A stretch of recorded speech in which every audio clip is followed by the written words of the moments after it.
The Valdari Empire had ruled the galaxy for 10,000 years. They had conquered more than 3,000 star systems.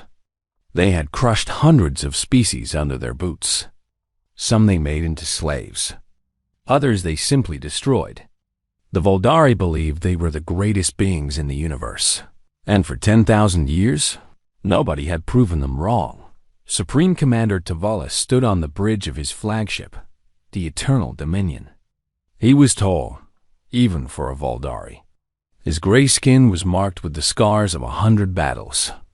His 4 eyes, yellow like dying suns, stared at the holographic display before him. A small blue planet rotated slowly in the light. "Earth," said his science officer, a thin Valdari named Kesix. "Third planet from their star. Mostly water. 1 moon. Primitive civilization." "How primitive?" Tyvalis asked. His voice was deep and cold. "They have basic space travel. They have landed on their moon and sent small machines to nearby planets. But they have no faster-than-light capability, no planetary shields, no orbital weapons. They are perhaps 200 years away from becoming a real spacefaring species." Tyvalis smiled. It was not a kind smile. "And the population?" 8 billion. They call themselves humans. They are soft creatures. 2 eyes, weak bodies. They live only 80 years on average." Kesix made a sound of disgust. "They spend most of their time fighting each other." "Fighting each other?" Tyvalis was amused. "They are not even united?" "No, Supreme Commander. They have nearly 200 separate nations. They have different languages, different religions, different governments. They are constantly at war with themselves. They have weapons that could destroy their whole planet, yet they have not destroyed themselves. Barely." Tyvalis laughed. It was a sound like rocks grinding together. "Perfect. A divided primitive species. They will fall in days, perhaps hours." He turned to his fleet commander, a battle-hardened warrior named Draxus. "How many ships do we have?" 200 warships, Supreme Commander. 50,000 ground troops. More than enough for a planet of primitives. "It is overkill," Tavalis said. "But I want this done quickly. We need the resources of their system. The metals in their asteroid belt will fuel our expansion for another century." He looked at the blue planet one more time. It was beautiful, he admitted. Blue and green and white. Filled with life. Filled with creatures who had no idea that death was coming for them. "Set course for Earth," he commanded. "We arrive in 3 cycles." The Eternal Dominion and its fleet of 200 warships turned toward the small solar system. The greatest military force in the galaxy was about to descend upon a planet of primitives. Tyvalis was certain it would be the easiest conquest of his long career. He was wrong. 30 years before the Valdari fleet arrived, a radio telescope in West Virginia detected something unusual. Dr. Sarah Chan was the first to see the signal. She was young then, only 28 years old, working the night shift at the Green Bank Observatory. When the pattern appeared on her screen, she thought it was a mistake. But it was not a mistake. The signal was clearly artificial. It was clearly from deep space. And when her team finally decoded it, they found something that changed everything. It was a Valdari military communication. A message between 2 warships discussing the conquest of a planet called Trellis 4. The message described the attack in detail. How the Valdari had destroyed the planet's cities from orbit. How they had killed 6 billion beings in less than a day. How they had taken the survivors as slaves. Dr. Chun's hands shook as she read the translation. She understood what it meant. The universe was not empty. There were other beings out there.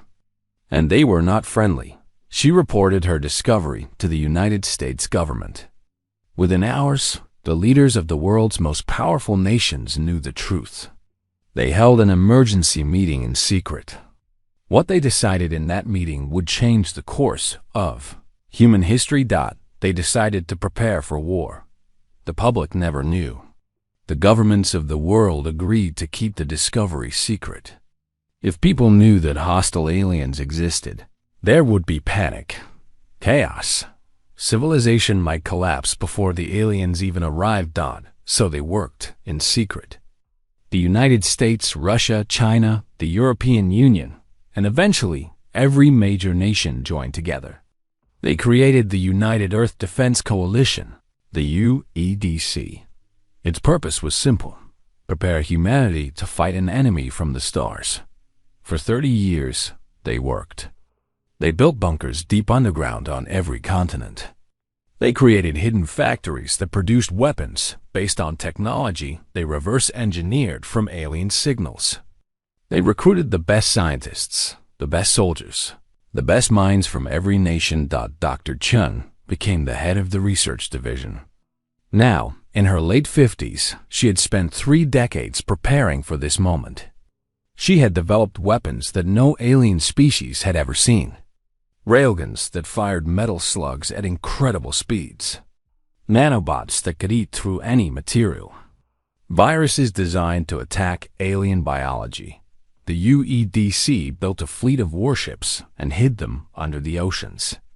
They trained 1 million soldiers in secret facilities around the world. They prepared for an invasion that might never come. But it came. Admiral Yuki Tanaka was sleeping when the alert came. She was 62 years old, but she moved like someone half her age. Within seconds of hearing the alarm, she was on her feet and running toward the command center. The UEDC Antarctic Command Center was buried 2 kilometers beneath the ice. It was the most protected place on Earth. From here, Admiral Tanaka could command every defense system, every hidden weapon, every secret fleet. She arrived at the command center to find her officers already at their stations. The room was filled with holographic displays showing Earth and the surrounding space. And there, near Jupiter, was a cluster of red dots. 200 ships, said Colonel James Wright, her second in command. He was a tall black man with gray in his hair and steel in his eyes. They came out of hyperspace 10 minutes ago. They're heading toward Earth. Admiral Tanaka studied the display. Her heart was beating fast, but her face showed nothing. She had trained for this moment for 30 years. They all had. What's their speed? She asked. At current velocity, they'll reach Earth in approximately 4 days. 4 days. 30 years of preparation, and now they had 4 days. Have they tried to communicate? No, Admiral. They're coming in silent. Standard Valdari invasion protocol, based on the signals we've intercepted over the years. Tanaka nodded. She knew the Valdari playbook. They would arrive, demand surrender, and then destroy anyone who resisted. They did not negotiate. They did not show mercy. But humanity was not like the other species the Valdari had conquered. Humanity had been at war since the beginning of its history. Humans had spent 10,000 years killing each other in increasingly creative ways. They had invented weapons that could destroy entire cities, entire nations, entire civilizations.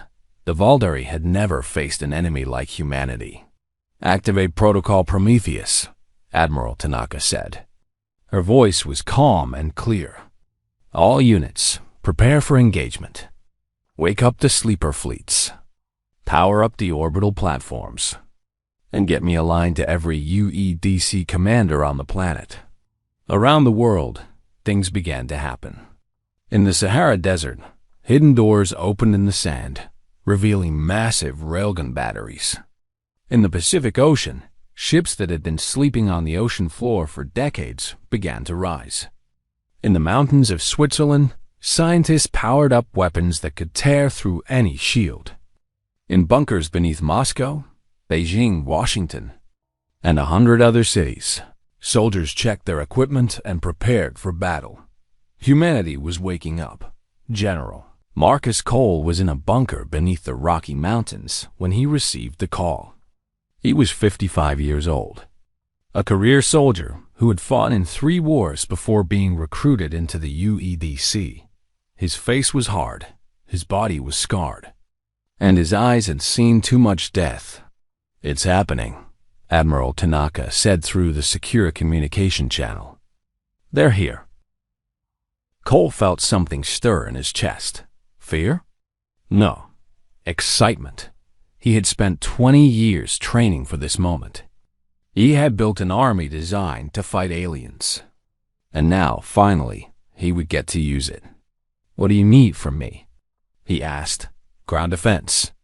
If they get through our orbital and atmospheric defenses, your forces will be the last line. You'll need to coordinate with every regional commander." "Understood." "What about civilian evacuation?" "Already in progress.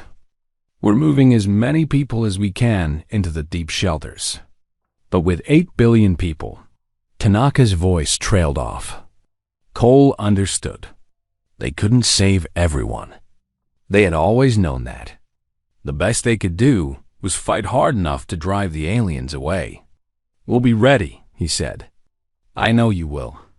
"Good luck, General." The communication ended. Cole stood up and looked at his command staff. They were all veterans, men and women who had chosen to spend their lives preparing for an invasion.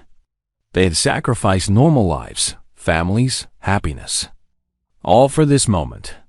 "You heard the Admiral," Cole said. "This is what we trained for. Let's show these aliens what happens when they pick a fight with the wrong planet." His officers saluted. Within the hour, 100,000 soldiers would be moving into position. Ground defenses would be activated. Traps would be set. Humanity would prepare its final defense. But Cole hoped it wouldn't come to that. He hoped the orbital and atmospheric defenses would be enough. He hoped the aliens would see humanity's strength and decide to leave. He was not optimistic. Dr. Elena Vasquez was in her laboratory when the alert came. She was 43 years old, a geneticist and biologist who had spent 15 years studying alien biology from intercepted data. She knew more about Valdari physiology than any human alive. She also knew how to kill them. "The invasion has started," her assistant said, bursting into the lab. "They're coming." Elena nodded. She had expected this. She had prepared for this. In the secure vault behind her lab, there were samples of a pathogen she had designed. A virus that would attack Valdari cells but leave humans completely unharmed. It was her life's work, her masterpiece. "Start production," she said. "As much as we can make. If they land ground troops, we'll need to deploy it." "Doctor, are you sure about this?" "A biological weapon." Elena turned to face her assistant. Her eyes were cold. "They've destroyed hundreds of species. They've killed trillions of beings across the galaxy. They're coming here to do the same to us." She pointed at the vault. "That virus is our insurance policy. If we can't beat them with guns and ships, we'll beat them with biology." Her assistant swallowed hard and nodded. Within hours, the hidden laboratories across the planet would be producing millions of doses of the Valdari virus. It was a weapon of last resort, but Elena was prepared to use it. She had read the intercepted communications. She knew what the Valdari did to conquered species. She knew that surrender meant slavery or death. And she was determined that humanity would have neither. On the Eternal Dominion, Supreme Commander Tavalis reviewed his invasion plans. They were simple because they had always worked. First, his fleet would destroy any orbital defenses. Then they would bombard the major population centers from space. Then they would land ground troops to pacify the survivors. Finally, they would take what they wanted and leave the rest to die. It had worked on 3,000 worlds. It would work on this one.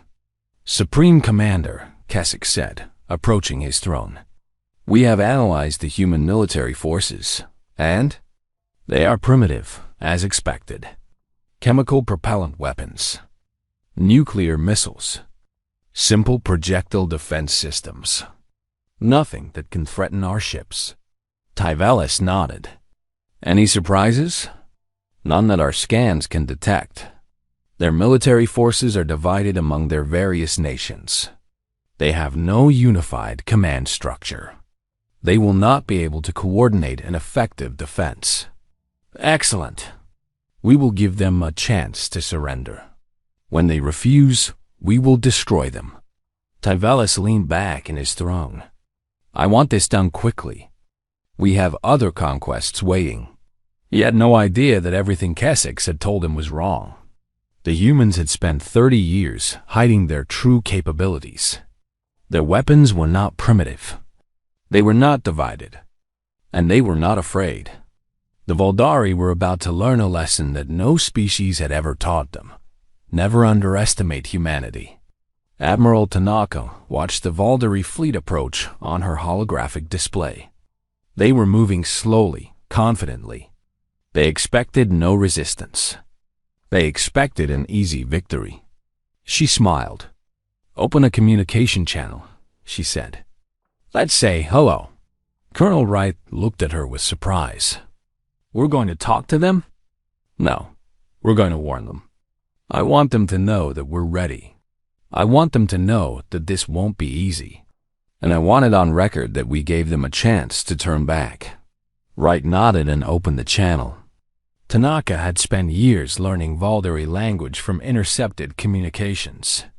She knew how to speak to them in their own tongue. Voldari fleet, she said, her voice steady and strong. You are approaching Earth, the homeworld of humanity. You are not welcome here. Turn back now, or you will be destroyed. This is your only warning. The message was sent. Tanaka knew they would not listen. The Voldari never listened. But she wanted them to know that humanity was not afraid. Minutes later, a response came. It was Supreme Commander Tyvelis, his gray face filling the screen, his 4 yellow eyes glowing with contempt. Humans, he said, you dare to threaten the Voldari Empire? You are insects beneath our feet. You will surrender your planet and your people, or you will die. Choose quickly. Tanaka smiled at the screen. It was not a friendly smile. We've made our choice, Commander. We've been making it for 30 years. Come and take our planet if you can. She cut the communication. Across the command center, her officers stared at her in silence. Then, slowly, they began to smile. Colonel Wright started to laugh. Well, he said, I guess we're doing this. We are, Tanaka confirmed. Get ready. They'll send a vanguard force first to test our defenses.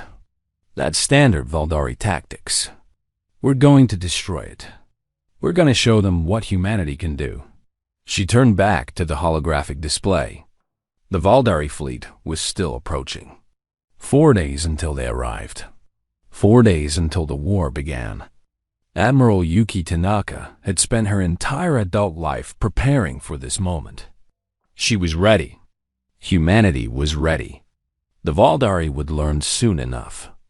The first shots of the war had not yet been fired, but in her heart, Admiral Tanaka already knew. Humanity would not fall. Humanity would not surrender. Humanity would fight until the last soldier, the last bullet, the last breath. And the Voldari, for all their power, for all their conquests, had never faced anything like that. They were about to find out what happened when they picked a fight with a species that had been at war with itself for 10,000 years. They were about to learn why humanity was different. They were about to learn fear. The Voldari Vanguard fleet entered Earth's atmosphere on a Tuesday morning. 50 warships, each one larger than a human aircraft carrier, descended through the clouds like dark angels of death. They expected no resistance. They expected the primitive humans to cower and scream. They expected an easy victory. Supreme Commander Tyvelis watched from orbit as his vanguard began their descent. He had sent 50 ships because he did not want to waste his entire fleet on such a simple conquest. 50 ships would be more than enough to destroy humanity's major military bases and show the primitives the futility of resistance. Vanguard Leader. Report. He commanded. The voice of Fleet Captain Varath came through the communication system.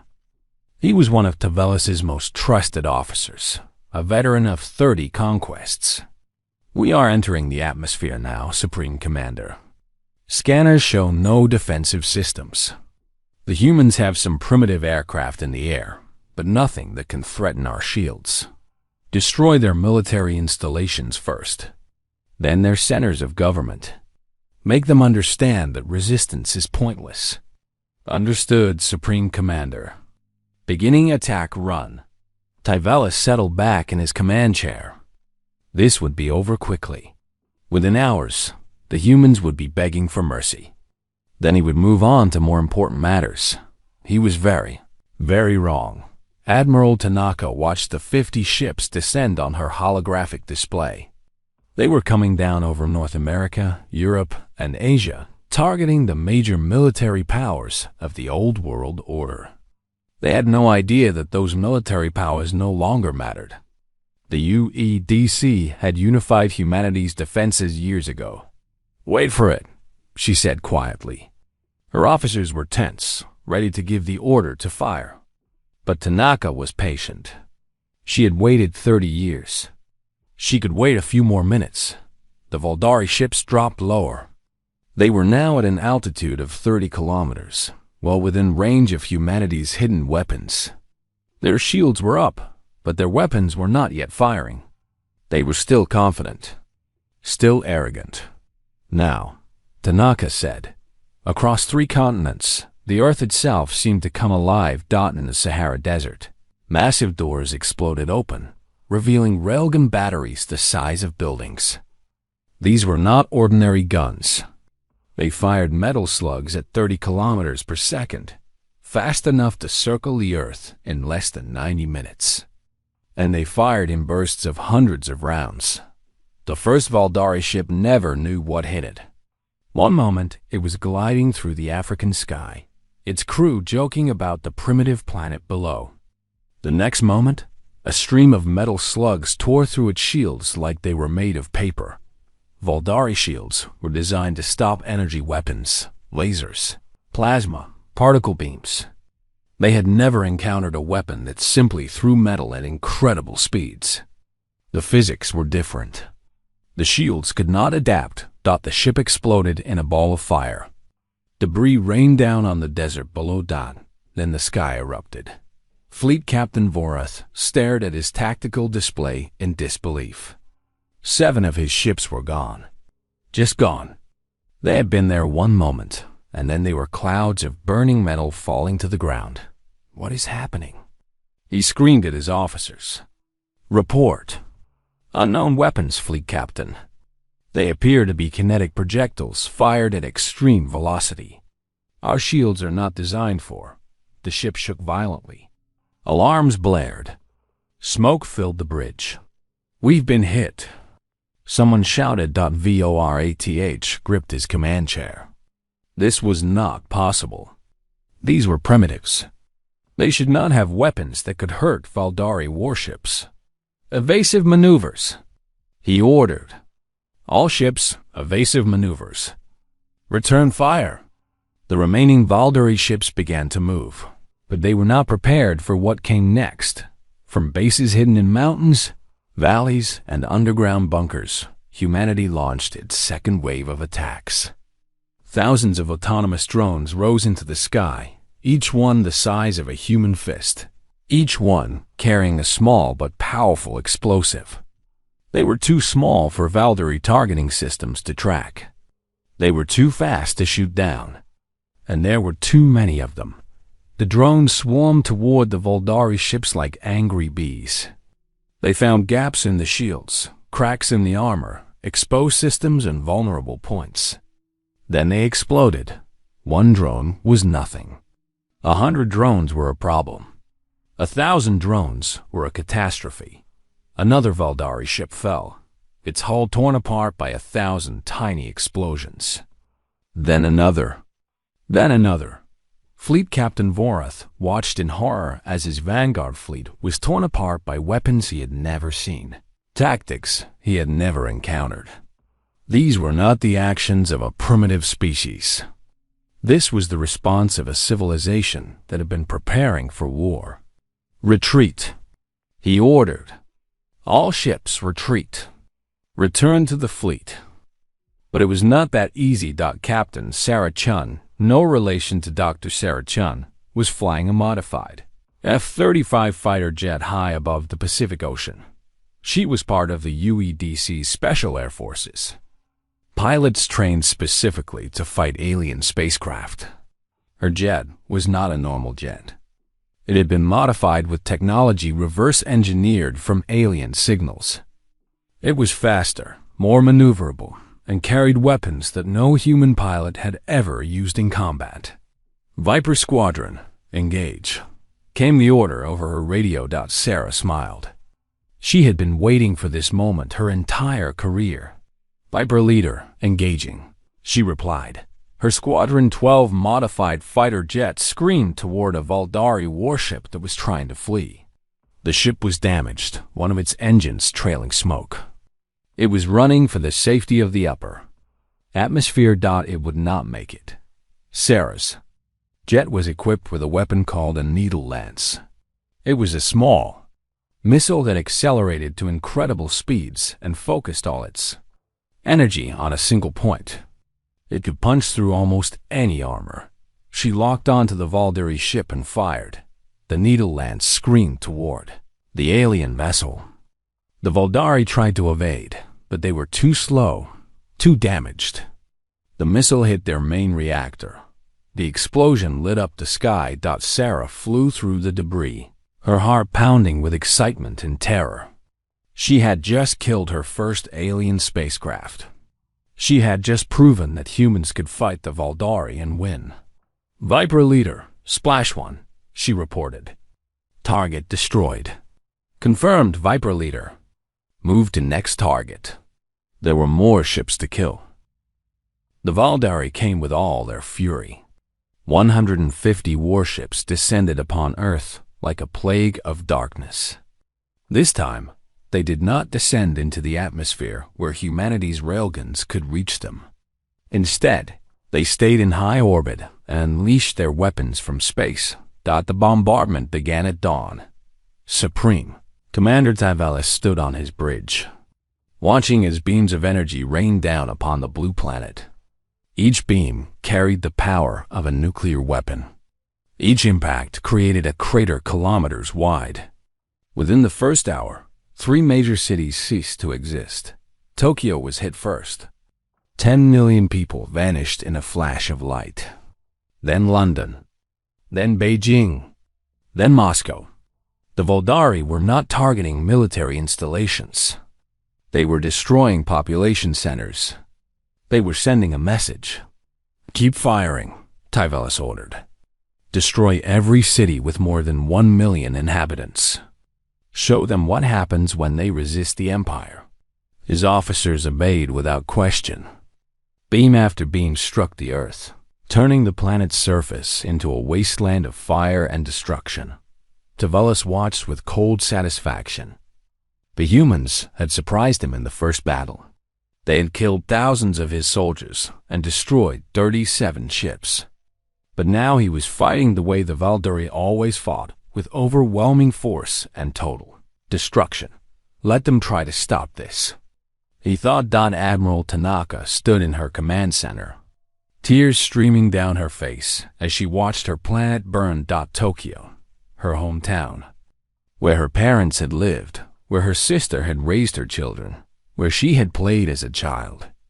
Gone in an instant. 10 million lives erased like they had never existed. And it was just a beginning. Admiral, Colonel Wright said, his voice choked with emotion. Casualties are in the hundreds of millions. Our railguns can't reach them at that altitude. Our orbital platforms are being destroyed before they can engage. Tanaka wiped her eyes. Grief would come later. Now was the time for action. What about our hidden fleets? Not ready yet. They need another 48 hours to fully power up and coordinate. We don't have 48 hours. We might not have 48 minutes. She stared at the holographic display. Red dots marked the Valdari ships.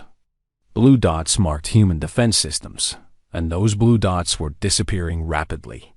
The Valdari were systematically destroying every weapon that could threaten them. We can't stop the bombardment, she admitted. We don't have the firepower to reach them. Then what do? Tanaka closed her eyes. She had prepared for this possibility. She had hoped it would never come to this, but she had prepared. We let them think they've won, she said slowly. We let them land their ground forces. And then we make them pay in blood for every meter of Earth they occupy. Wright's eyes widened. You're talking about guerrilla warfare. Urban combat. That will kill millions more of our own people. They're going to kill millions anyway. At least this way, we take Valdari soldiers with us. She turned to face him. Send the order to all regional commanders. Initiate Protocol Omega. We're going underground. We'll hit them from everywhere and nowhere. We'll make this planet a living nightmare for every Valdari soldier who sets foot on it. Wright hesitated for only a moment. Then he saluted and began transmitting the order. The traditional war was over. The War of Shadows was about to begin. General Marcus Cole received the order in his bunker beneath the Rocky Mountains.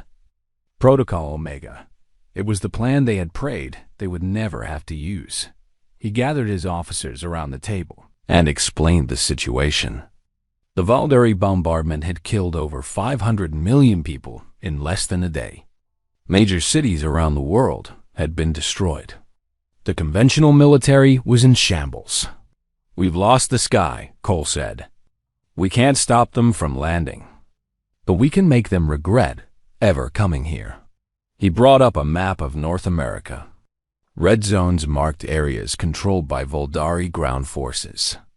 Blue zones marked areas where human resistance was still active. The blue zones were shrinking every hour. The Valdari are landing troops in every major region. They're expecting to pacify the population quickly. They've done this on dozens of worlds. They think they know what to expect. He smiled grimly. They're wrong. For the next hour, he outlined the strategy. Human forces would avoid direct confrontation with Valdari military units. Instead, they would use hit-and-run tactics, ambush, bombs, snipers. They would strike from shadows and disappear before the Valdari could respond. We know this planet better than they ever will, Cole said. Every mountain, every forest, every sewer tunnel. We'll use that knowledge against them. We'll make them afraid to walk on our streets, afraid to sleep in our buildings, afraid to breathe our air. He paused, looking at each of his officers.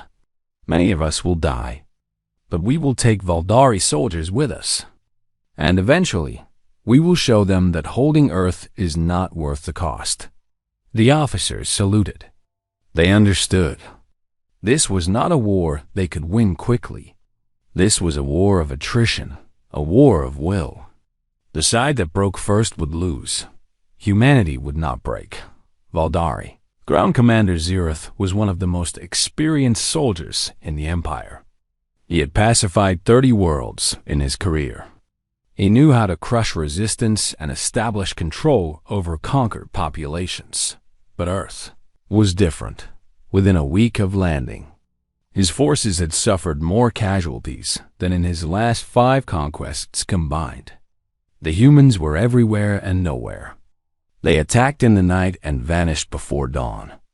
They planted explosives in roads and buildings and the food supplies. They used weapons Zereth had never seen, weapons that ignored Valdari armor, weapons that turned their own technology against them, and they were creative. Supreme Commander Tavelis stood frozen on his bridge. His tactical display showed a disaster. In less than 1 hour, 37 of his 50 Vanguard ships had been destroyed. destroyed by primitives, destroyed by a species that should not have been able to scratch his shields. "This is impossible," he whispered.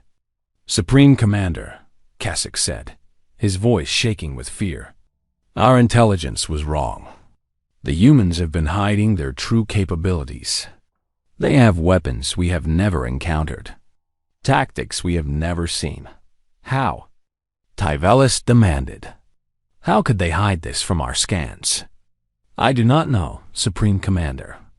But it is clear that we have underestimated them severely." Tyvelis watched as another ship disappeared from his display. 13 ships were running for space, trying to escape Earth's atmosphere. The humans were chasing them with small, fast aircraft that moved like nothing he had ever seen. "Get those ships out of there," he ordered. "Now." But even as he gave the order, he knew it was too late. The humans had sprung their trap, and his vanguard had walked right into it. Admiral Tanaka allowed herself a small smile as she watched the surviving Valdari ships flee. 13 out of 50. They had destroyed 37 enemy warships with minimal losses. It was beyond anything she had hoped for. But she knew this was only the beginning. Colonel Wright, casualties. Wright checked his displays. "We lost 37 drones batteries, 12 fighter jets, and approximately 400 personnel. The enemy bombardment destroyed a small research facility in Norway and damaged 2 railgun positions. 400 dead." Tanaka felt each loss like a knife in her heart. But compared to what the Valdari had done to other species, billions dead in hours, this was nothing. This was victory. "The enemy will regroup," she said. "They'll come back with the full fleet. We need to be ready. Admiral, we showed them what we can do. Maybe they'll decide we're not worth the trouble." Tanaka shook her head. "The Valdari don't retreat. Their entire empire is built on conquest and fear. If they back down from primitives like us, their other conquered species might get ideas. They'll come back, and they'll come back with everything they have." She turned to face her command staff. "This was the easy part. We surprised them. We hurt them. But now they know what we can do, and they'll adapt. The next battle will be much harder. What are your orders, Admiral?" Tanaka looked at the holographic display. The remaining Valdari fleet was still in orbit, nearly 150 warships. They had won the first battle, but the war was just beginning. Reload all railgun batteries, produce more drones, and prepare the orbital defense platforms. If they want Earth, they're going to have to pay for every kilometer. On the Eternal Dominion, the surviving crews of the Vanguard fleet told their stories. They spoke of weapons that came from nowhere, ships that exploded without warning, and humans who fought with terrifying ferocity. Fleet Captain Vorath knelt before Supreme Commander Tyvelis, his head bowed in shame. "I have failed you, Supreme Commander. My fleet was destroyed by creatures we believed to be primitives." Tyvelis was silent for a long moment. The rage inside him was burning like a star, but he controlled it. Rage would not help him now. He needed to think. "Tell me what you saw," he said finally. "Every detail." Vorath described the battle. The railguns that tore through shields. The drones that were too small to target. The human aircraft that moved with impossible speed and skill. The way the humans had coordinated their attacks, as if they had been preparing for this exact moment. They knew we were coming, Tyvelis realized. They have been preparing for years. Decades, perhaps. But how, Supreme Commander? How could they know? Tyvelis remembered the human admiral's words. "We've been making it for 30 years, she had said. 30 years. They had known about the Valdari for 30 years, and they had spent that time preparing. "They intercepted our communications," he said. "They learned about us before we learned about them. And instead of panicking, instead of destroying themselves as primitives usually do, they united and prepared for war." The realization was shocking. In 10,000 years of conquest, the Valdari had never encountered a species that had done this. Other races had tried to fight, yes, but they had always been surprised, always been unprepared. The humans were different. They are not primitives, Tavelis said slowly. They are warriors, a species that has been at war with itself for their entire history. They have been practicing for this moment without knowing it. He stood up from his command chair and walked to the viewport. Earth floated below, blue and beautiful and deadly. We will not underestimate them again, he declared. We will attack with the full fleet. We will destroy their hidden weapons from orbit. We will burn their cities and crush their armies. And when we are done, there will be nothing left of humanity but ashes and slaves. He turned to face his officers. Prepare the fleet for full assault. We attack in 6 hours. The officers saluted and hurried to obey. Tavelis looked back at Earth. You surprised us, humans, he whispered. You hurt us, but you have not defeated us. And you cannot defeat us. We are the Valdari Empire. We have conquered 3,000 worlds. You are just one more. But deep in his heart, in a place he would never admit existed, Tavelis felt something he had not felt in centuries. He felt doubt. On Earth, the survivors of the first battle celebrated briefly.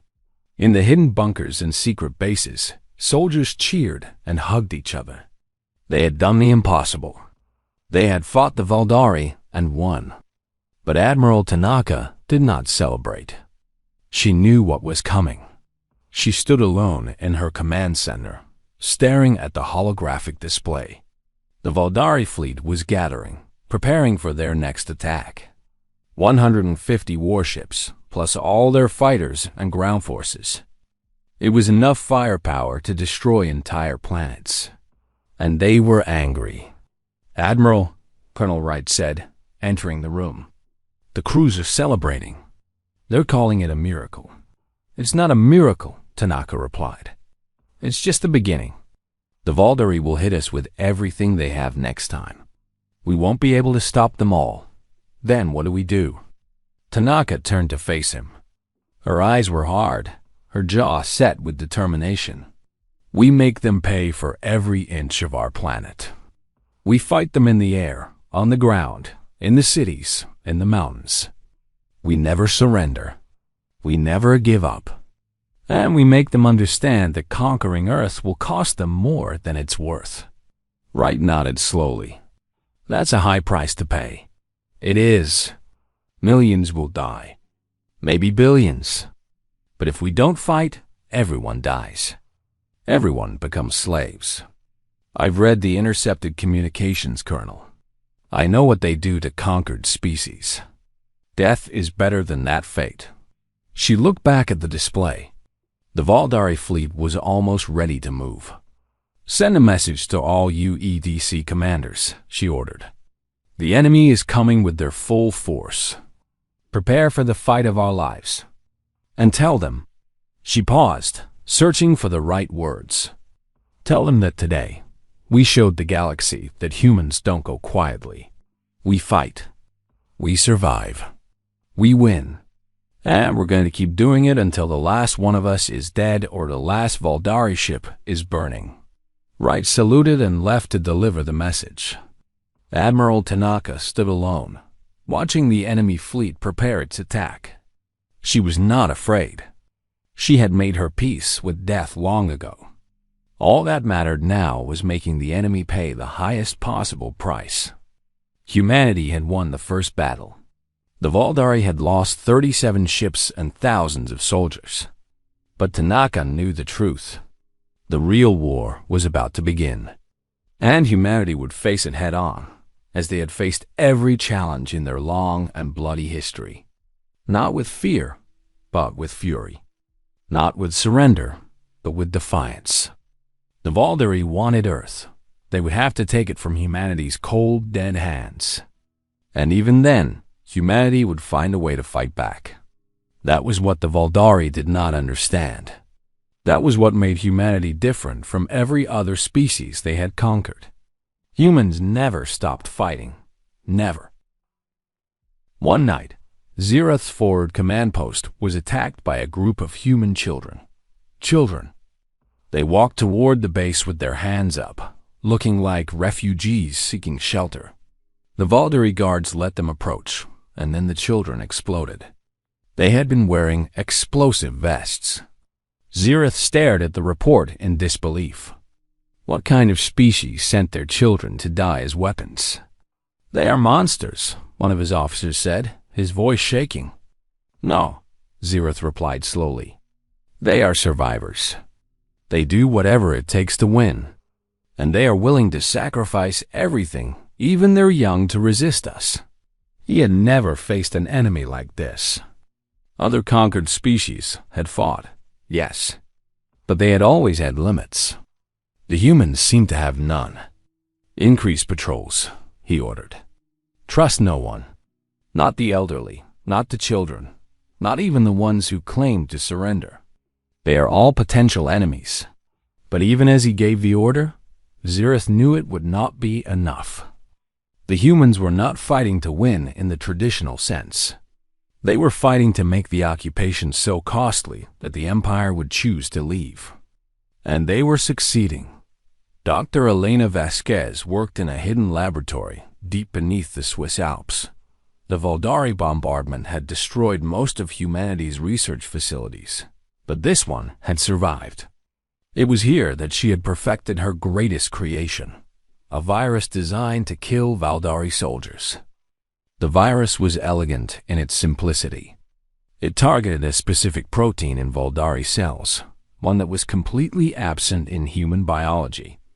To a human, the virus was harmless.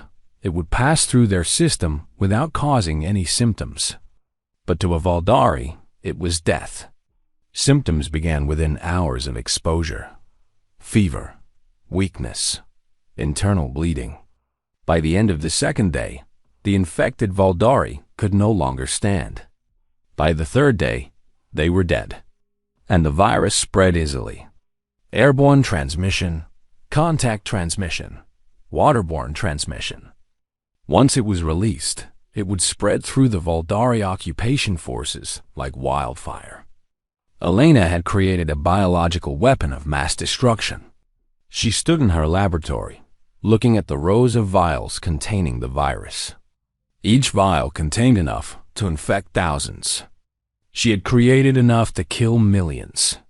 "Doctor," her assistant said, entering the room. "The carriers are ready." Elena nodded. The carriers were human volunteers, men and women, who had agreed to be infected with a harmless version of the virus that would make them carriers. They would spread the disease to Valdari soldiers simply by being near them. By the time the Valdari realized what was happening, it would be too late. "Are you certain about this?" her assistant asked. This is biological warfare. It's against every law we ever had." Elena turned to face her. "What laws? What civilization? Look outside, Maria. Our cities are craters. Our people are being slaughtered. The Valdari are not constrained by laws or morality. Why should we be?" She picked up one of the vials and held it up to the light. "This is our weapon. This is how we fight back. Not with honor, not with rules, but with whatever works." She looked at her assistant. "I know what I'm doing is terrible. I know that future generations might judge me as a monster. But future generations will exist because of what I do today. And that's all that matters."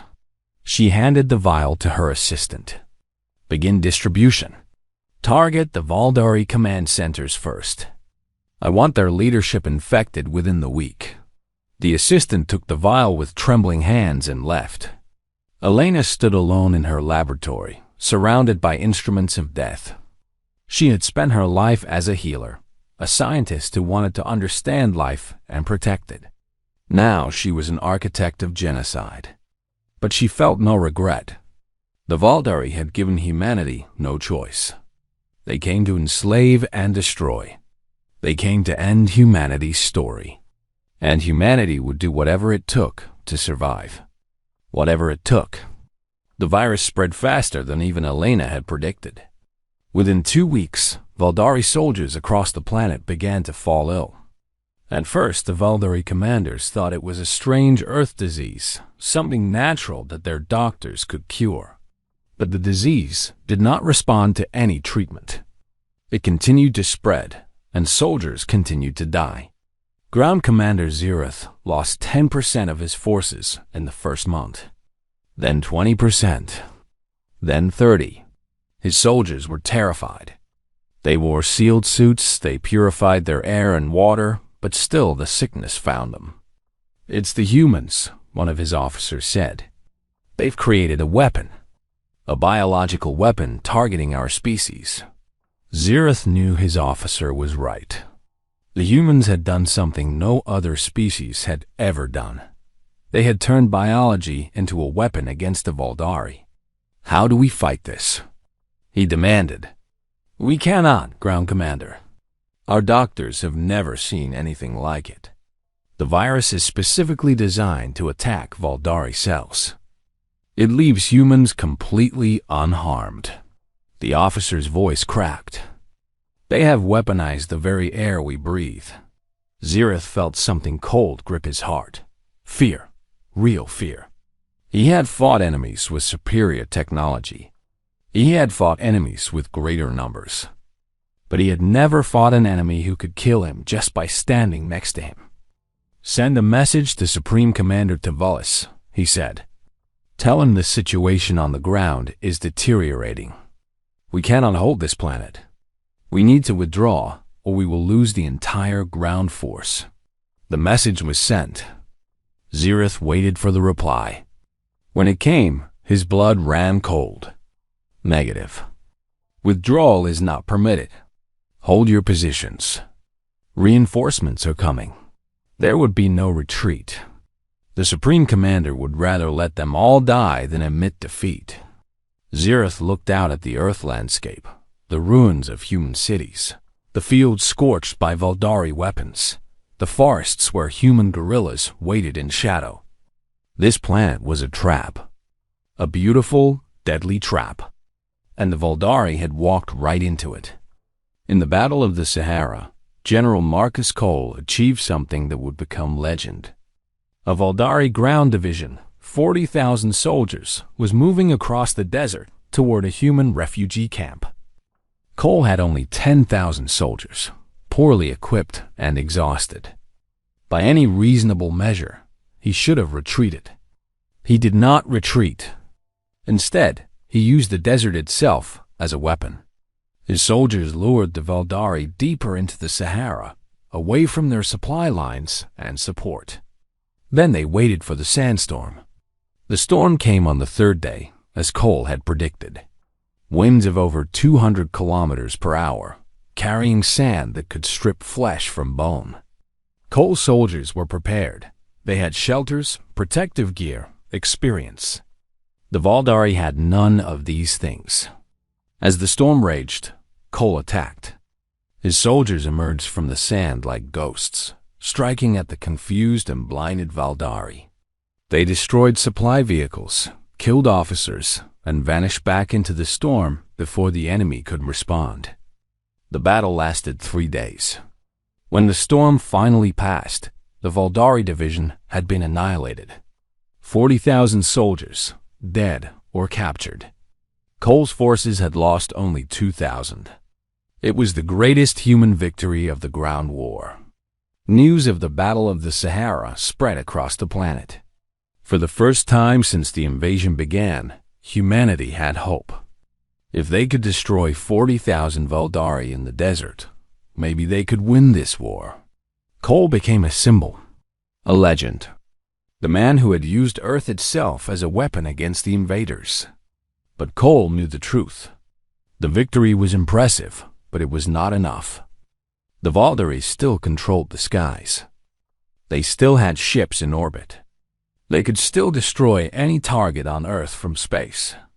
To truly win, humanity needed to take the fight to space. And that was exactly what they were planning. Supreme Commander Tavelis received the report on the Battle of the Sahara with cold fury. 40,000 soldiers, gone, destroyed by a handful of primitives using sand and wind as weapons. And the reports of the sickness were even worse. A third of his ground forces were dead or dying. Morale was collapsing. Soldiers were refusing orders, terrified of an enemy they could not see and could not fight. "This planet is cursed," Keswick said, his voice barely a whisper. "The humans have turned it into a weapon. Everything here kills us: the diseases, the climate, the people." "Silence," Tavelis hissed. But he knew his science officer was right. Earth was not like any other world they had conquered. It was a death trap. A world that fought back with every breath, every grain of sand, every invisible particle in the air. And the humans were at the center of it. A species that had spent 10,000 years at war. A species that knew how to fight, how to survive, how to adapt. They had studied the Valdari for 30 years, and they had created weapons specifically designed to destroy them. "We will hold," Tavelis declared. "We will find a cure for the sickness. We will crush the resistance. And we will conquer this planet." But even as he spoke the words, he was not certain he believed them. For the first time in 10,000 years, the Valdari Empire was facing the possibility of defeat.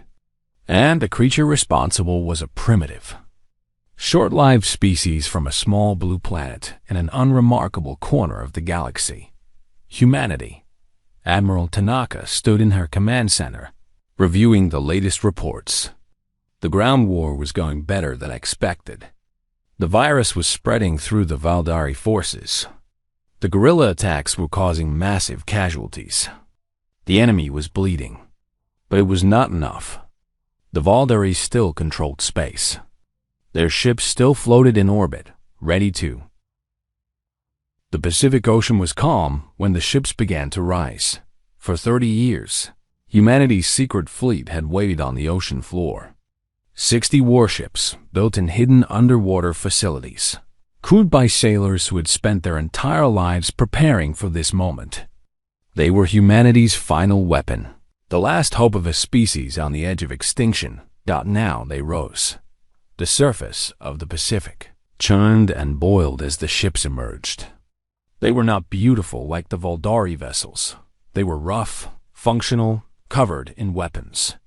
They looked like they had been built by a species that had no time for elegance, only effectiveness, because that was exactly what they were. Admiral Yuki Tanaka stood on the bridge of the U.S. Unconquered, the flagship of humanity's fleet. Through the viewport, she could see the other ships taking formation around her. 60 ships against nearly 150. The odds were terrible, but Tanaka had faced terrible odds before. All of humanity had faced terrible odds before. And they were still here. "All ships, report status," she commanded. One by one, the ship captains responded. Weapons charged. Crews ready. Engines at full power. "Launch in 10 minutes, Tanaka said. "Remember your training. Remember what they did to our cities. Remember everyone we've lost." She paused, looking out at Earth, her wounded, burning, beautiful planet. "And remember that the fate of our species depends on what we do in the next few hours." She took a deep breath. Launch operation. Fenrir, 60 ships ignited. Their engines and screamed toward the sky. Supreme Commander. Tavelis was in his quarters when the alarm sounded. He had been trying to sleep, something he had not done properly in weeks. The stress of the occupation, the sickness killing his soldiers, the constant attacks from human guerrillas, it was wearing on him. He rushed to the bridge.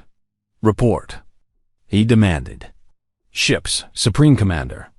Human warships, emerging from the planet's oceans. 60 vessels heading for orbit." Tavelis stared at the tactical display. Where had these ships come from? His scans had not detected any orbital facilities, any shipyards. The humans had hidden an entire fleet beneath their oceans. For a moment, he felt something like admiration. These creatures were clever, far cleverer than he had ever imagined. Then the admiration faded, replaced by cold determination. "All ships, battle formation," he ordered. "We outnumber them more than 2 to 1. Destroy them." The Valdari fleet began to move. The Battle of Earth's orbit began at 0347 hours. Earth time. Admiral Tanaka watched as the Valdari fleet approached. 143 ships against 60. On paper, it should have been a slaughter. The humans should have been destroyed in minutes, but the humans had advantages that did not show up on paper. "All ships, execute pattern Omega," Tanaka commanded. The human fleet scattered. Instead of meeting the Valdari in a straight line, they dispersed into small groups of 5 or 6 ships each. It was a tactic that went against every principle of space. Warfare, a scattered fleet was easier to pick off piece by piece, unless the scattered fleet was trying to be picked off. The Valdari ships pursued the fleeing human vessels, breaking their own formation to chase what they thought were easy targets. And that was when the trap was sprung. The human ships were not running. They were luring as the Valdari vessels spread out. The human groups turned and attacked. They focused their fire on single enemy ships, overwhelming them with concentrated firepower before the other Valdari could respond. And they were much faster than the Valdari had expected. Human ships were designed for this kind of warfare. Quick attacks. Brutal efficiency. No wasted effort. Within the first hour, the Valdari had lost 17 ships. The humans had lost only 4. Captain Sarah Chun flew her fighter through the chaos of battle. She had been promoted after the first engagement, putting command of an entire fighter squadron. Now she led 50 pilots against the Valdari fleet, darting between the massive warships like mosquitoes around elephants. But these mosquitoes had fangs.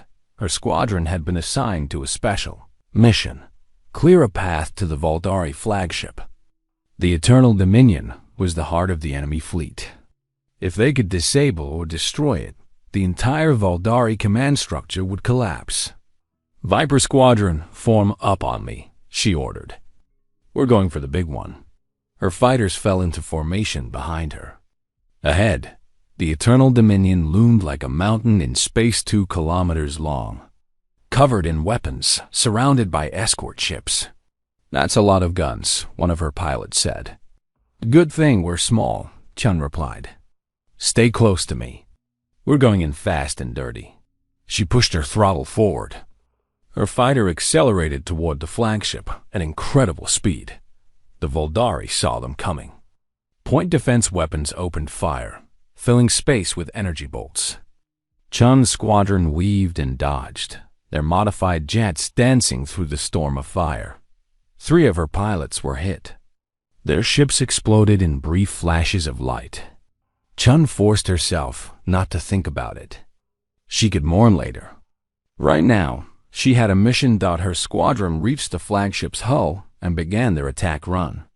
They flew along the surface, targeting weapon systems, sensor arrays, anything that looked important.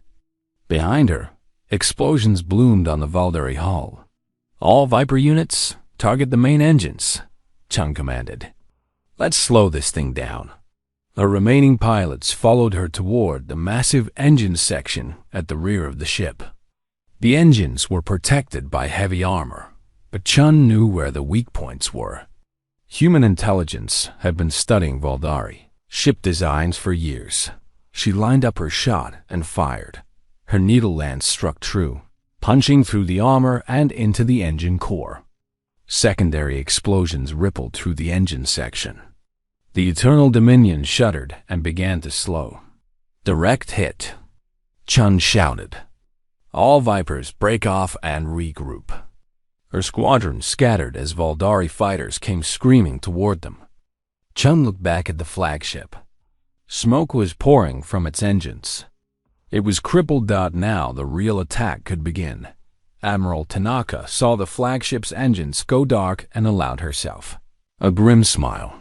"The Eternal Dominion is crippled," Colonel Wright reported. "Their fleet is losing coordination. Now's our chance. All ships, focus on the flagship. Boarding teams, prepare to launch." The human fleet converged on the wounded Voldari flagship. It was still dangerous, still covered in weapons, still full of soldiers. But it could not run, and without its coordination, the other Valdari ships were fighting independently. The Valdari fought back desperately. 3 more human ships were destroyed, then 4 more. But for every ship humanity lost, the Voldari lost too. The tide of battle was turning, and on the Eternal Dominion, Supreme Commander Tavelis was about to face a nightmare he had never imagined. The boarding pods hit the flagship's hull like bullets. Each pod carried 20 soldiers, the best of humanity's special forces. They were equipped with armor that could withstand Valdari weapons and guns that could punch through Valdari shields. They were the tip of the spear, the warriors who would take the fight to the enemy in their own home. General Marcus Cole was in the first pod. He had insisted on leading the assault. Personally, Admiral Tanaka had argued against it. Cole was too valuable to risk in close combat. But Cole had won the argument. "I've spent 20 years training for this," he had said. "I'm not going to watch from a bunker while my soldiers risk their lives." Now he was inside the Valdari flagship, fighting his way toward the bridge. The corridors were chaos. Smoke and fire everywhere. Valdari soldiers in every shadow, fighting desperately to repel the invaders. Cole's team pushed through them, room by room, corridor by corridor. "Stay together," Cole shouted. "Cover each other." A Valdari soldier jumped out of a doorway, weapon firing. Cole shot him in the chest before he could get off a second burst. 2 more soldiers appeared behind him. Cole's team cut them down. They were close now. The bridge was only 50 meters away, but between them and the bridge was a wall of Valdari soldiers. Elite guards, the best the Empire had. They were not going to surrender. "Grenades!" Cole ordered. His soldiers threw their explosives. The corridor filled with fire and shrapnel. The Valdari guards staggered, some falling, others still fighting. Cole charged. He had spent his whole life preparing for moments like this. Close combat, chaos, death in every corner. This was what he had been born to do. He moved through the enemy like a storm. His gun fired in controlled bursts. His knife found gaps in armor. Valdari soldiers fell before him, one after another. His team followed, finishing off the survivors. Within 2 minutes, the corridor was clear. "Move!" Cole shouted. "The bridge is right there." They ran for the doors. Supreme Commander Tavelis heard the fighting getting closer. His guards were dying. His ship was dying. Everything he had built was collapsing around him. He stood in the center of his bridge, surrounded by the bodies of his officers. Some had been killed by the human bombardment, others by his own hand when they had suggested surrender. The Valdari did not surrender. Ever. The doors to the bridge exploded inward. Human soldiers poured through, their weapons raised. Tavelis drew his ceremonial blade, a sword that had been in his family for 1,000 years, and prepared to die with honor. "Supreme Commander Tavelis," said the human leader, stepping forward. He was a large man, covered in blood that was not his own. His eyes were cold. "I am General Marcus Cole. On behalf of the United Earth Defense Coalition, I accept your surrender." Tavelis laughed. It was a bitter, broken sound. "The Valdari do not surrender. Then you die here." Tavelis looked at the human. This creature, this primitive from a backwater planet, had done what no one had done in 10,000 years.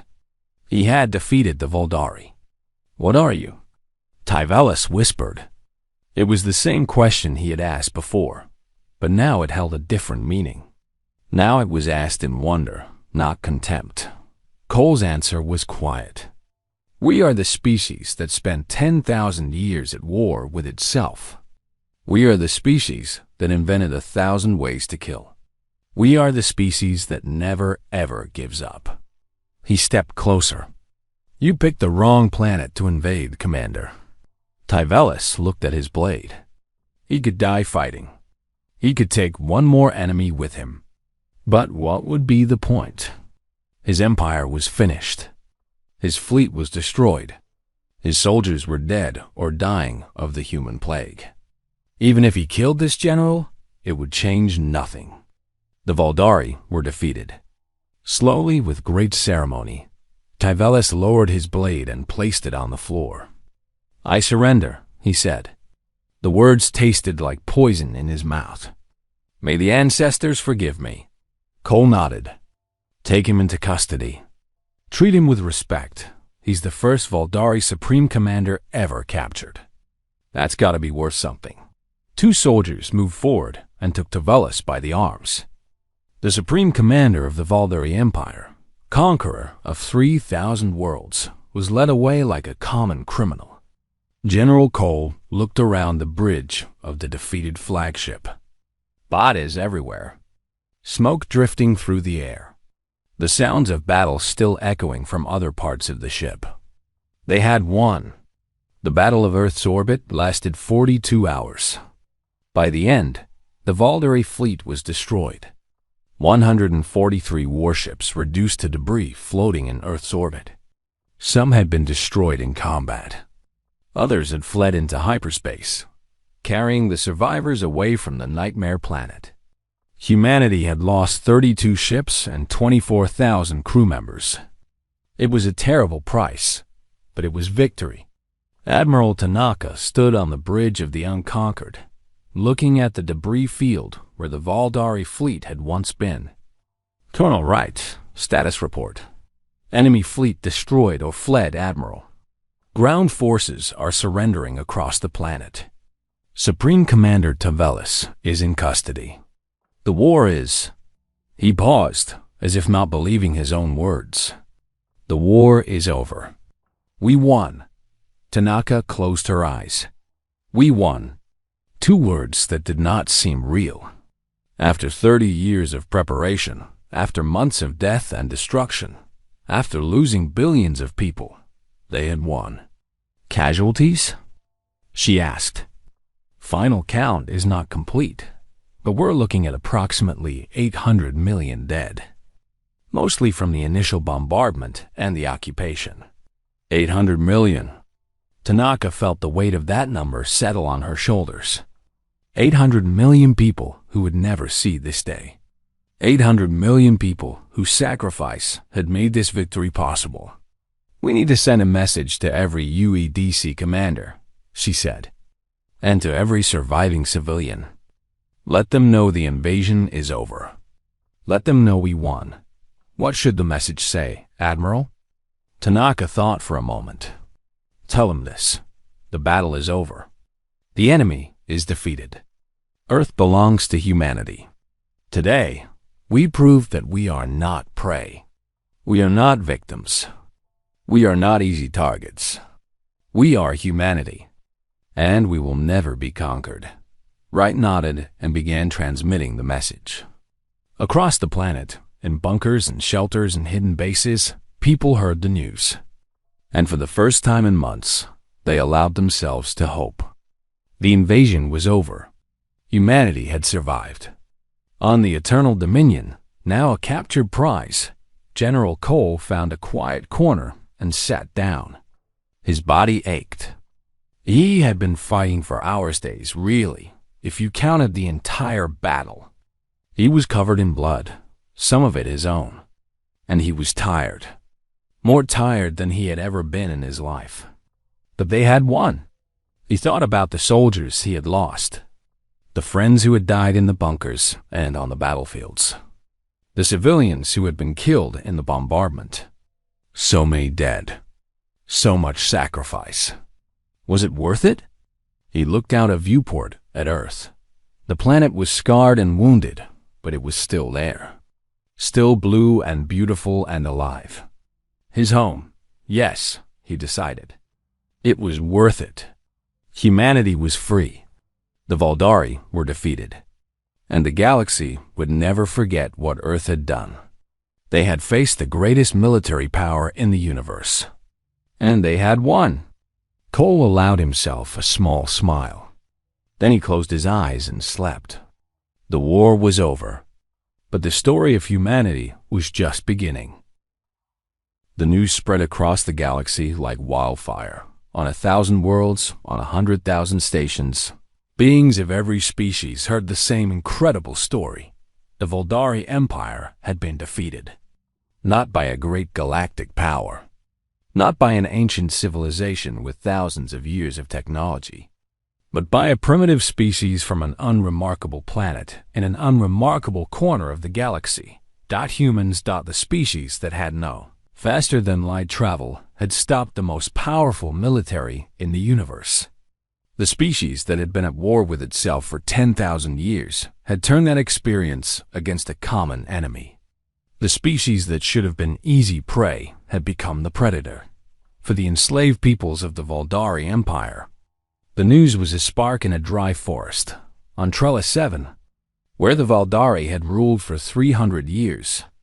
The oppressed Trellisians rose up against their masters.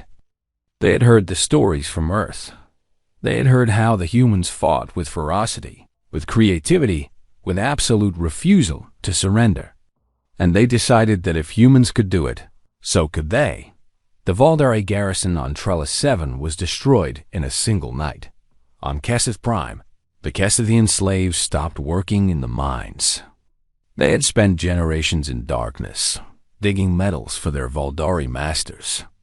But now they walked out into the light and refused to go back. The Voldari sent soldiers to force them back to work.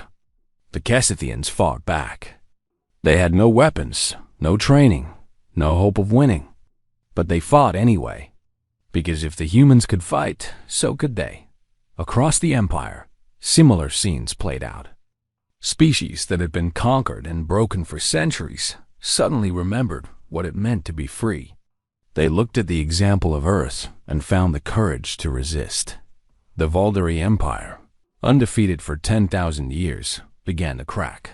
On Earth, the survivors tried to rebuild. It was not easy. 800 million people were dead. Major cities had been reduced to craters. Entire regions were contaminated by radiation and alien chemicals. The scars of the war would take generations to heal. But humanity was used to rebuilding. They had been doing it for their entire history. Admiral Yuki Tanaka became the first Supreme Commander of the United Earth Fleet. It was a position that had not existed before the war. But now it was necessary. Earth was no longer an isolated planet. It was part of a galaxy full of potential enemies and allies.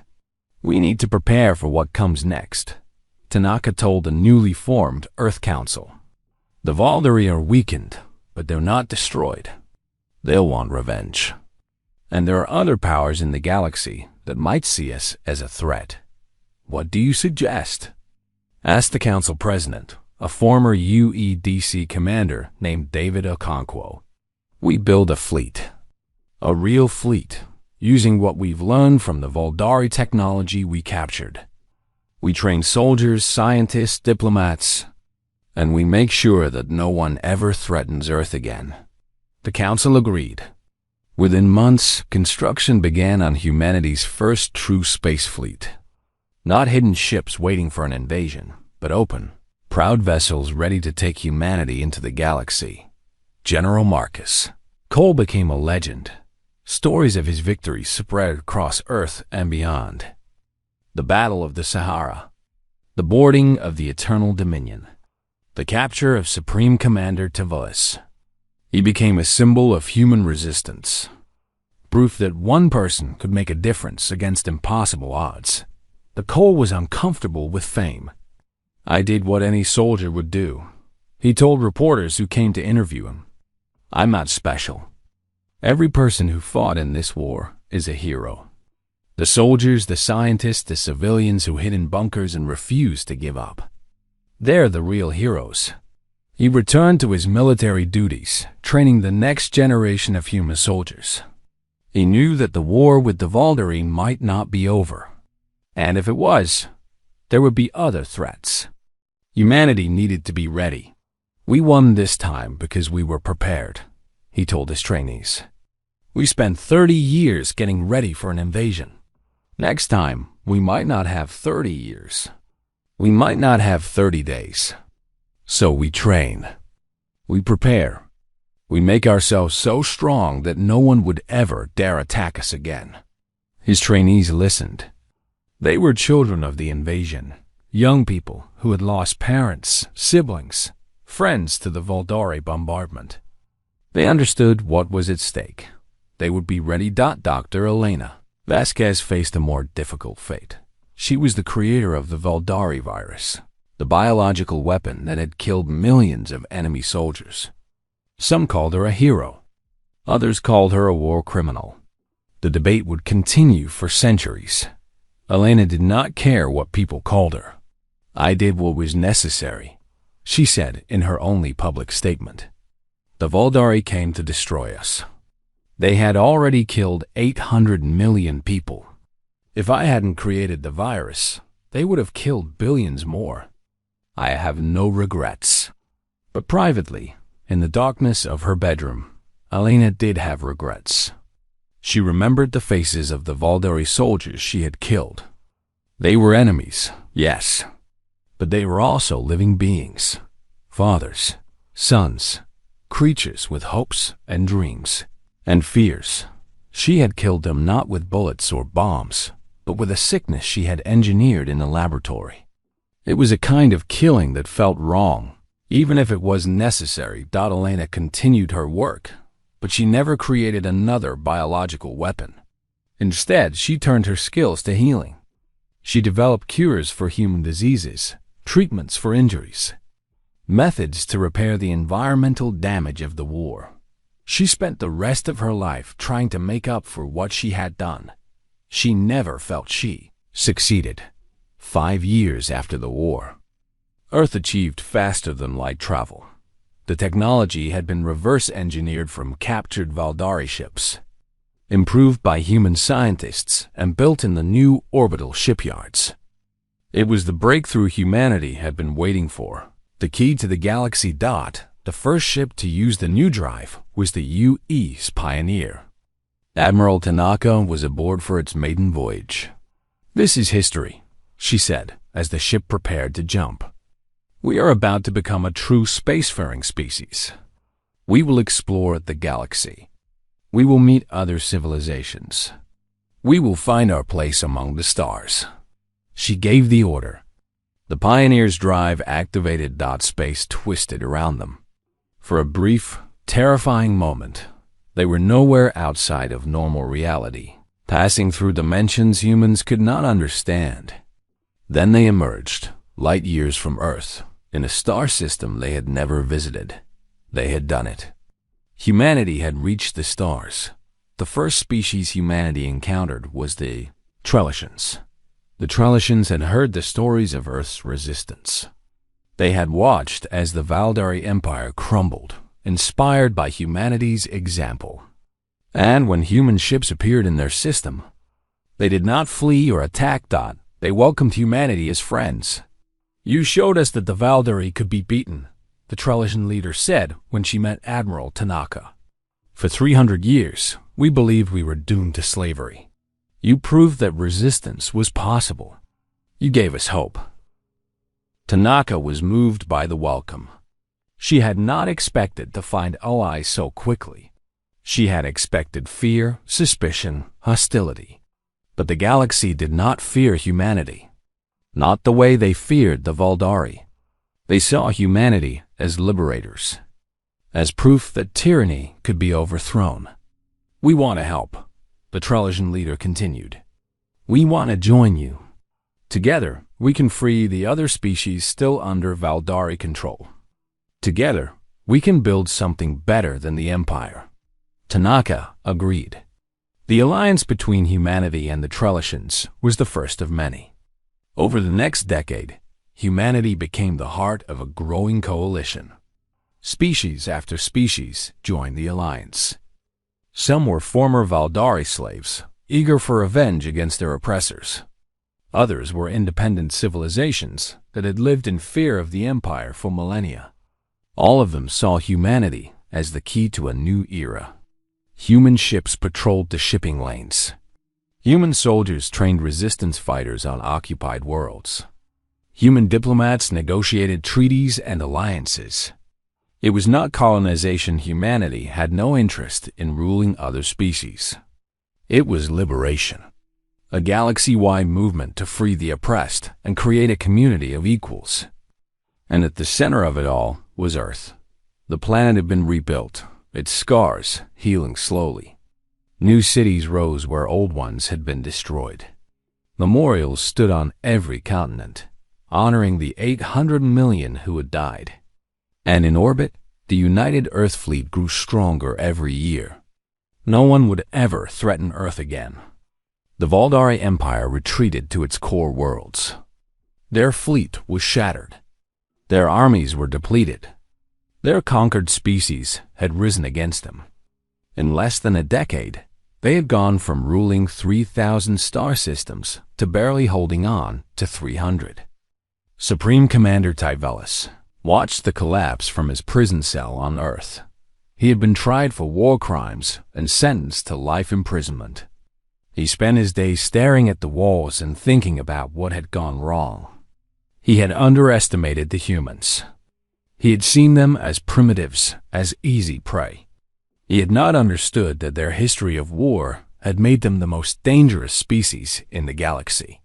Now the Empire was dying, and humanity was rising to take its place. What have we done? He whispered to himself in the darkness of his cell. We awakened the monster. He died in that cell 3 years later. He was the last supreme commander the Valdari Empire would ever have. Admiral Tanaka retired at the age of 75. She had spent her entire life in service to humanity, first preparing for the invasion, then fighting the war, then building humanity's place in the galaxy. She had given everything she had. Now it was time to rest. On her last day as Supreme Commander, she stood on the observation deck of her flagship, the Use Unconquered. Through the viewport, she could see a fleet of human warships, hundreds of vessels, each one more powerful than the entire Valdari Armada that had once threatened Earth. We've come a long way, she said to Colonel Rightnow, Admiral Rightnow, her successor. We have, Wright agreed. From a species that hadn't even left our solar system to the heart of a galactic alliance. All in one generation. Tanaka smiled. I remember when I was a young officer, reading the first reports about the Valdari. I was so afraid. I thought they would come and destroy us before we could prepare. But you did prepare.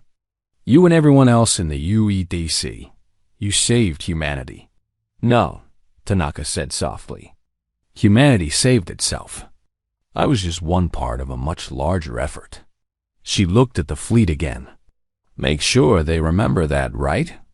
Make sure they remember that we won because we worked together. Not as nations, not as factions, but as one species. If we forget that, we'll lose everything we've gained. I'll remember, Wright promised. Tanaka nodded. She took one last look at the fleet, the symbol of everything humanity had become, and then she turned and walked away. Her war was over.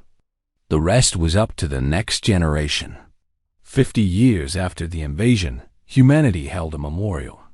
Every year, on the anniversary of the first Valdari bombardment, people across the galaxy paused to remember. Not just humans, but Trellisians, Cassithians, and 100 other species. They remembered the 800 million who had died. They remembered the soldiers and scientists who had sacrificed everything. They remembered what it had taken to win. On Earth, the memorial was held in Tokyo. The city had been rebuilt, its towers rising higher than before the war. At its center was a great plaza. filled with monuments to the dead. An old woman stood at the center of the plaza, surrounded by thousands of mourners. She was Dr. Sarah Chun, the scientist who had first detected the Voldari signal 80 years ago. She was over 100 years old now, kept alive by the advanced medicine humanity had developed. But she was still sharp, still passionate, still determined to remember. "We gather here today to honor those who fell," she said, her voice amplified across the plaza. "The mothers and fathers, the children and grandparents, the soldiers and civilians who gave their lives so that we could survive." She paused, looking at the crowd. Humans and aliens standing together. A galaxy united. 50 years ago, an empire came to destroy us. They thought we were weak. They thought we were easy prey. They were wrong. Her voice grew stronger. "We are humanity. We have been at war since the beginning of our history. We have faced every kind of enemy, disease, famine, each other. And we have always survived. Not because we are the strongest, or the smartest, or the most powerful, but because we never give up. Because we face every challenge with determination and courage. Because we stand together when it matters most." She raised her hand, pointing to the sky. "They came to destroy us. Instead, we destroyed them. They came to enslave us. Instead, we freed the galaxy. They thought we were prey. We showed them we were something else entirely." She smiled, tears streaming down her face. "We are humanity, and the stars themselves tremble at our name." The crowd erupted in cheers. Humans and aliens together, celebrating the species that had changed the galaxy forever. In orbit, the United Earth Fleet hung in formation, a wall of warships protecting the planet that had given birth to it all. Each ship carried the memories of those who had fought and died. Each crew knew the sacrifice that had made this moment possible. They were the guardians of humanity's future. They would make sure that no one ever threatened their people again. And far across the galaxy, in the ruins of the Voldari Empire, the surviving aliens told stories of the blue planet that had defeated them. They spoke of humans as monsters, as demons, as unstoppable forces of nature. But the freed species told different stories. They spoke of humans as liberators, as heroes, as the species that had shown the galaxy what courage really meant. The truth, as always, was somewhere in between. Humans were not monsters. They were not angels. They were simply humanity, a species that had spent 10,000 years at war with itself, and had finally found something worth fighting for together. They had faced the darkness and won. And now, they were reaching for the light. The inscription on the UEDC memorial in Geneva, "We were never meant to be conquered. We were meant to conquer the darkness itself." Below it, another inscription, added 50 years after the war, in memory of the 800 million who died that humanity might live. Their sacrifice will never be forgotten. Their courage will echo through eternity. We are here because they stood. We are free because they fought. We are humanity, and we remember. Visitors from across the galaxy came to see the memorial. They stood before the wall of names, 800 million names, each one representing a life lost, and they understood. This was what humanity had paid for victory. This was the price of freedom. And humanity had paid it without hesitation, because that was what it meant to be human. Never surrender. Never give up. Never stop fighting. Until the last star burns out. Until the universe itself falls silent. Humanity would endure. Humanity would remember. Humanity would survive. Always.